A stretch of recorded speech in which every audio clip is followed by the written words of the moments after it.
The Carl DeBrody disappearance in Fulton takes yet another twist. A year and a half after protests, MU updates its protest policies. It's really a perfect storm in that sense of issues that we have to address, but we're working with very talented leaders. And system officials face tough times. Students may feel the effects. KOMU 8 News at 6 starts now.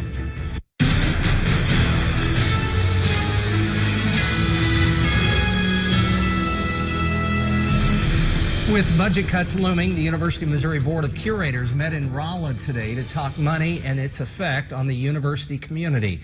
Good evening, everyone. I'm Jim Reed. And I'm Brittany Pieper. It is not a popular combination. A proposal to cut the budget meets one to raise tuition for students. KOMU 8's Max Deeknight attended today's meeting. He's here to tell us about the proposals the curators heard today and how they'll affect its flagship campus. Jim, Brittany, the UM curators are certainly not faced with an easy task, and they'd be the first to admit that. Right now, it looks like lawmakers are going to cut funding to the university by tens of millions of dollars. Now, this all comes as enrollment is also projected to decline yet another year. Today, curators discussed a proposal to cut their own budget by more than $100 million, while also raising the cost of tuition. All of this just to offset their projected losses. President Choi may have described that is sustainable. The board will vote on the proposed budget cuts and tuition increases next month. As of now, the House and Senate are in the process of negotiating how much they will actually give the university next year.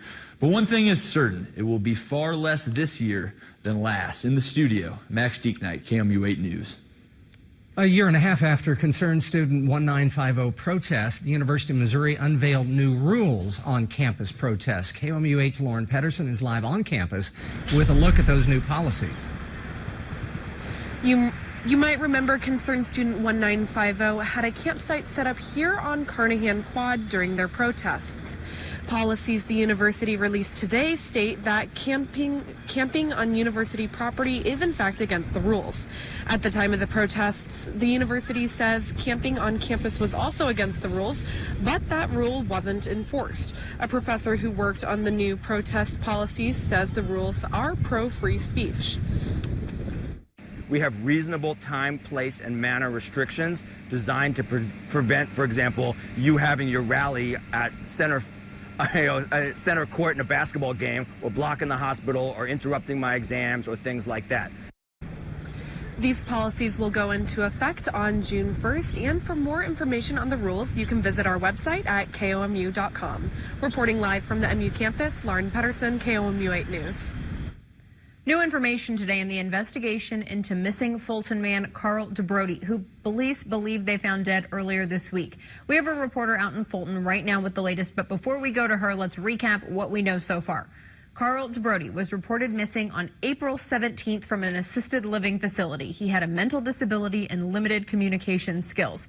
After a week of searching, authorities on Monday found a body in a large container filled with concrete in a storage unit in Fulton. They say it is likely DeBrody. Yesterday, Fulton's police chief said that body might have actually been in the concrete for months.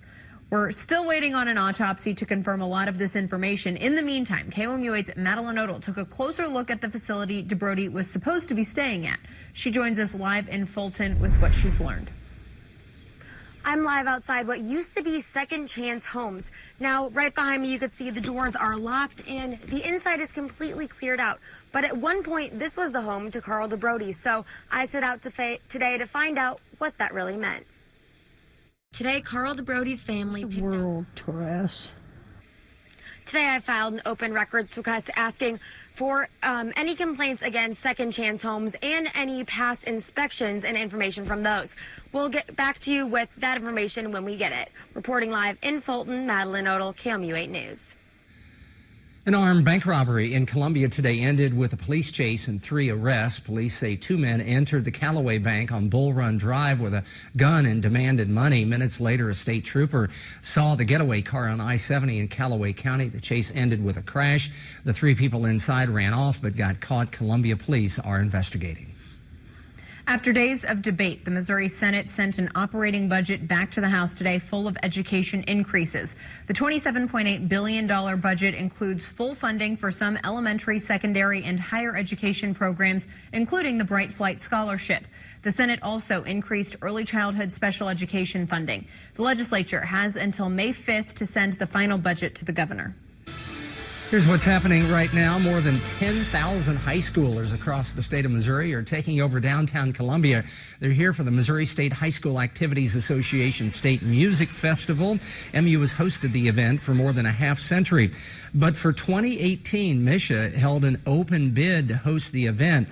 2 bids are under consideration, MU and Missouri State in Springfield. The board of directors will make a decision in June. Some cooler weather looks to be following all the rain we saw yesterday. Let's send it over to Kenton for a look at the forecast. Brittany, thank you very much. Good evening, everyone. For the next 8 days after the break. Kenton, thank you very much. A little later, a once prestigious Mid-Missouri hotel now used for a different reason.